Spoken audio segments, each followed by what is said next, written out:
Hello, the internet. What I want to show you today is a computer I built for under $100. As many of you know, desktop computers are not really the thing anymore. Everything's moving to tablets and to even laptops, for instance, but desktops are kind of on their way out. So what that means is there's less demand for desktops and there may be a huge supply of parts. And it turns out there's actually quite a bit out there still. All of these components were purchased at my local micro center. That's not a shameless plug, but I do find that they have very good prices. You can probably find very similar prices on Newegg or at your local computer hardware store if you don't have a micro center. Here are the rules of the $100 challenge that I came up with. I wanted to build a desktop tower computer. It needed to have video capability, of course. That $100 had to also include the memory, motherboard, CPU, and the case. Oh, and the power supply. What's not included, CD-ROM drive. I figure these days a lot of people don't even use CD-ROM drives. People boot from flash drives to install an OS, for instance. Some people may choose to install a CD-ROM drive, but you can get those for $5 to $10. The other things that are not included, there's no hard drive included in this price. Reason for that, most of us who are tinkerers have hard drives laying around. We trip over them. So it's easy to just go pick up a hard drive in a drawer somewhere and use that in this rig. Again, I hesitate to call it a rig because we are talking economical performance, not high performance. So if you're watching this video, there's a good chance you already are a computer tinkerer and you know how to put a desktop computer together. And you're probably thinking, what do I want with a low performance computer? Well, in reality, performance is subjective.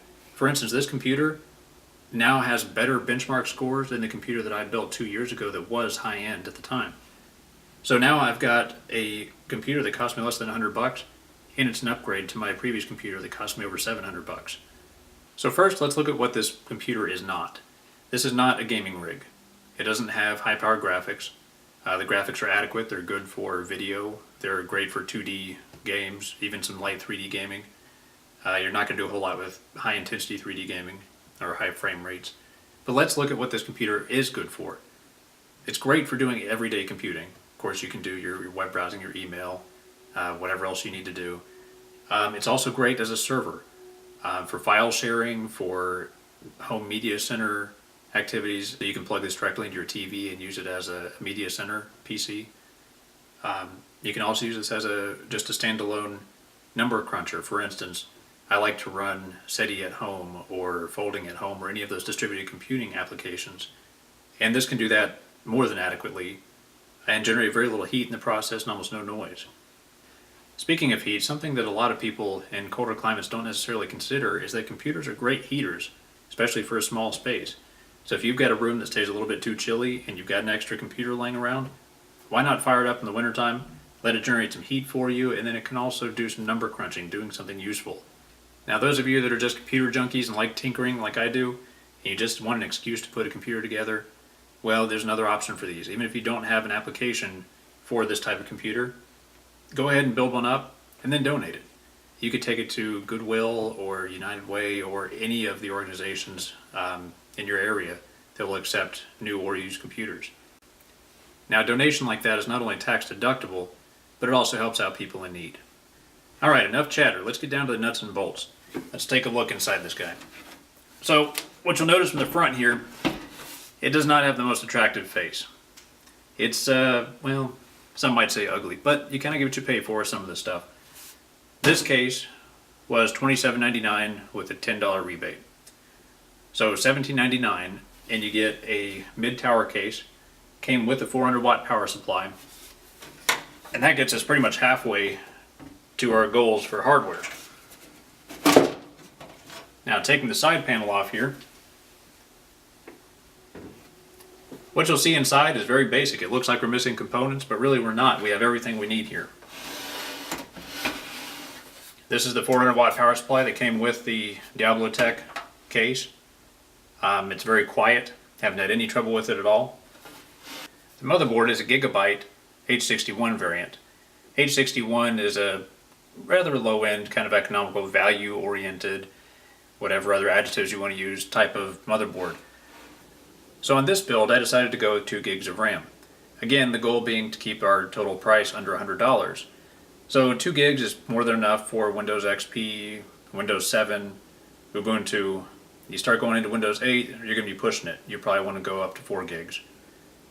Even Windows 7, if you start loading a lot of stuff into it, get a lot of background applications running, you're going to be stretching it with 2 gigs. Now in this particular build, I've decided to add in a CD-ROM drive and a hard drive that I had laying around. Hopefully for most of you, you've got those components laying around. If you don't, they're inexpensive. I just don't want those necessarily going toward the $100 price point if I don't need to buy them. So as far as components go, that's really all we had to purchase.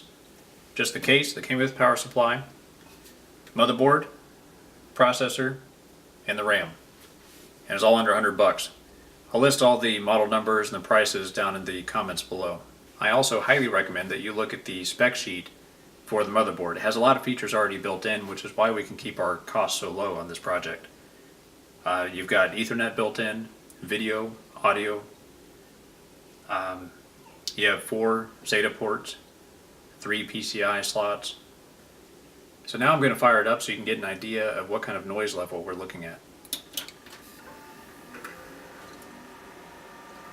So far the only noise is the power supply and the hard drive.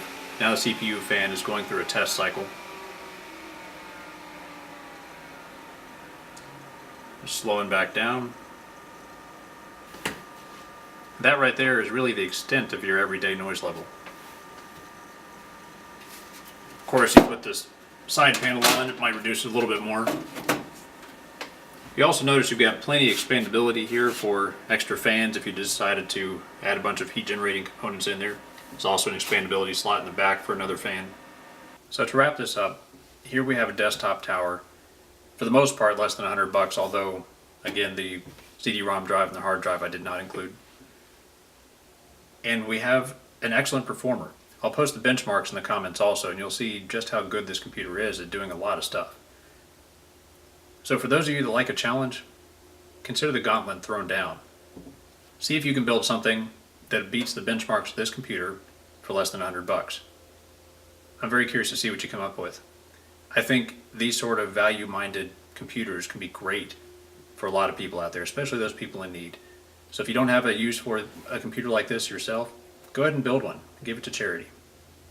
Thanks for watching, guys. And shameless puppy pose number 1. And shameless puppy pose number 2.